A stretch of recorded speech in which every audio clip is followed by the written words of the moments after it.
NCERT 11th class biology में 8th chapter में हमारे आज का टॉपिक लवक है, जिसे लवक को प्लास्टिड भी कहा जाता है।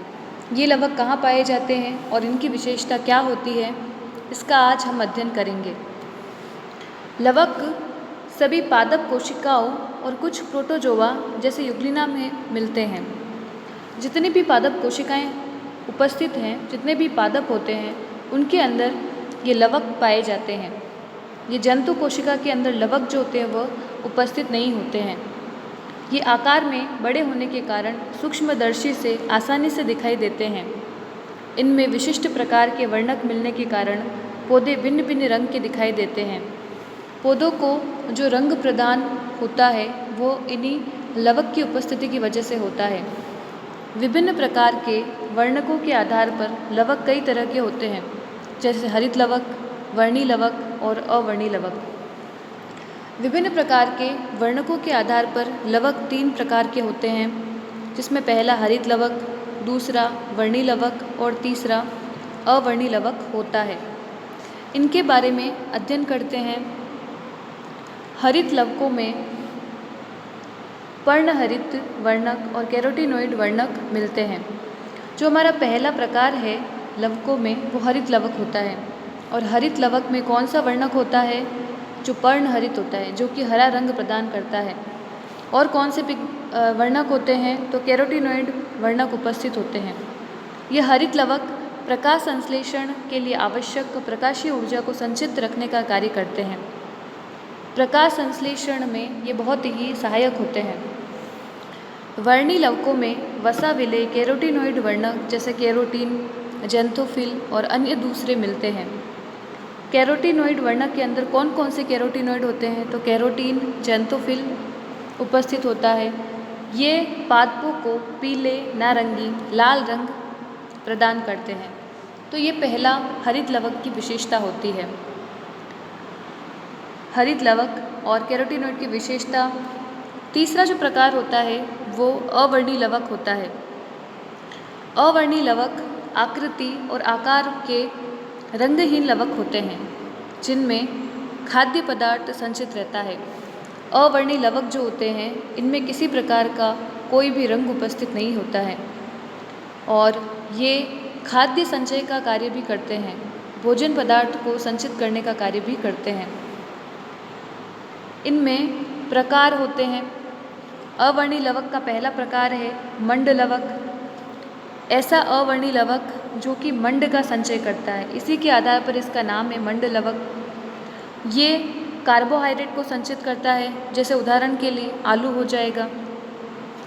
दूसरा प्रकार तेल लवक होता है, जो कि तेल का संचय करता है।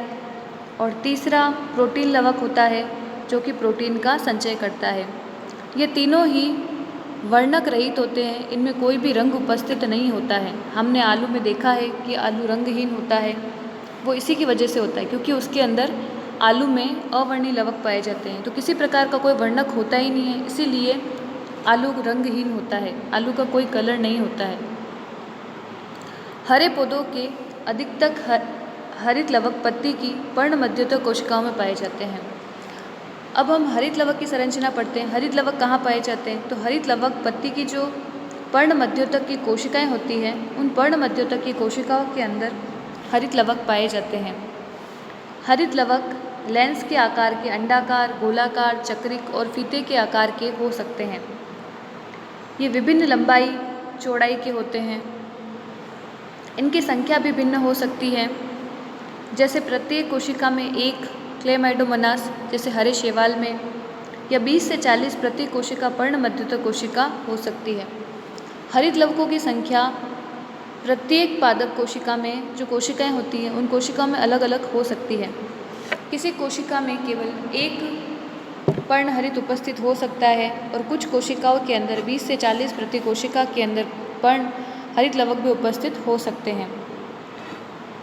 हरित लवक की संरचना किस प्रकार से होती है? हरित लवक भी एक दोहरी झिल्ली युक्त कोशिकांग होता है। ये बाहरी झिल्ली है और ये भीतरी झिल्ली होती है। इस प्रकार से हरित लवक भी दोहरी झिल्ली युक्त कोशिकांग होता है, 2 झिल्लियाँ उपस्थित होती है। हरित लवक के अंतः झिल्ली से घिरे हुए भीतर के स्थान को पिटिका स्ट्रोमा कहते हैं। हरित लवक में यह अंदर की ओर पूरा जो स्थान उपस्थित होता है उसे स्ट्रोमा कहा जाता है। इस स्ट्रोमा में चपटे झिल्ली युक्त थैली जैसी संरचना होती है जिसे थाइलेकोइड कहते हैं। इसमें ये संपूर्ण भाग जो होता है वो स्ट्रोमा कहलाता है। इस स्ट्रोमा भाग में कुछ थाइलेकोइड पाए जाते हैं। इनके अंदर कुछ इस तरह से सिक्कों के रूप में पतली पतली लैमेली उपस्थित होती है। ये लैमेली जो है यह एक लैमेली थाइलेकोइड कहलाती है। ये संरचना जो इस प्रकार की होती है यह थाइलेकोइड कहलाती है। अनेक थाइलेकोइड सिक्कों के समान जम करके जिस संरचना का निर्माण करते हैं इस संरचना को ग्रेना कहा जाता है। ये एक ग्रेना है और ये दूसरा ग्रेना है जो कि थाइलेकोइड से मिलकर के बना होता है। इसके अलावा कई चपटी झिल्ली नुमा नलिकाएँ जो ग्रेना के विभिन्न थाइलेकोइडों को जोड़ती है उसे पिटिका पट्टिकाएँ कहते हैं जो इनको जोड़ने का काम करेगी। ये इस तरह से जोड़ने वाली जो संरचना होती है इस संरचना को पिटिका पट्टिका कहते हैं। थाइलेकोइड की झिल्ली एक रिक्त स्थान को घेरे रहती है जिसे अवकाशिका कहते हैं, जो खाली स्थान होता है। और ये वाला भाग स्ट्रोमा भाग होता है जो पूरा रिक्त भाग अवकाशिका होती है। इसी स्ट्रोमा भाग के अंदर ये थाइलेकोइड उपस्थित होते हैं। तो ये ग्रेना भाग और ये स्ट्रोमा भाग दोनों प्रकाश संश्लेषण की प्रक्रिया में सहायक होते हैं और भोजन निर्माण में सहायक होते हैं। और क्या संरचना होती है इसके अंदर? हरित लवक की पिटिका में बहुत एंजाइम मिलते हैं। हरित लवक का जो स्ट्रोमा भाग होता है ये पूरा जो स्ट्रोमा भाग है इस स्ट्रोमा भाग के अंदर अनेक एंजाइम पाए जाते हैं और ये एंजाइम कार्बोहाइड्रेट प्रोटीन का संश्लेषण करने में सहायक होते हैं। तो इस प्रकार से ये ग्रेना भाग और ये स्ट्रोमा भाग दोनों प्रकाश संश्लेषण की प्रक्रिया को संपन्न करवाते हैं और प्रकाश संश्लेषण के द्वारा भोजन का निर्माण होता है पौधों के अंदर और ये हरित लवक ही करवाता है। हरित लवक में और आंतरिक संरचना में क्या संरचना उपस्थित होती है? तो वृत्ताकार डीएनए होता है और राइबोसोम होता है और राइबोसोम भी 70S प्रकार का होता है। ये विशेषता बहुत ही महत्वपूर्ण है कि हरित लवक के अंदर वृत्ताकार तो डीएनए है और 70S प्रकार का राइबोसोम होता है। ये दोनों लक्षण जो होते हैं वो प्रोकैरियोटिक कोशिका के होते हैं लेकिन हरित लवक के अंदर उपस्थित होते हैं और हरित लवक एक प्रकार की यूकैरियोटिक कोशिका होती है। तो इसलिए ये लक्षण बहुत ही महत्वपूर्ण होता है।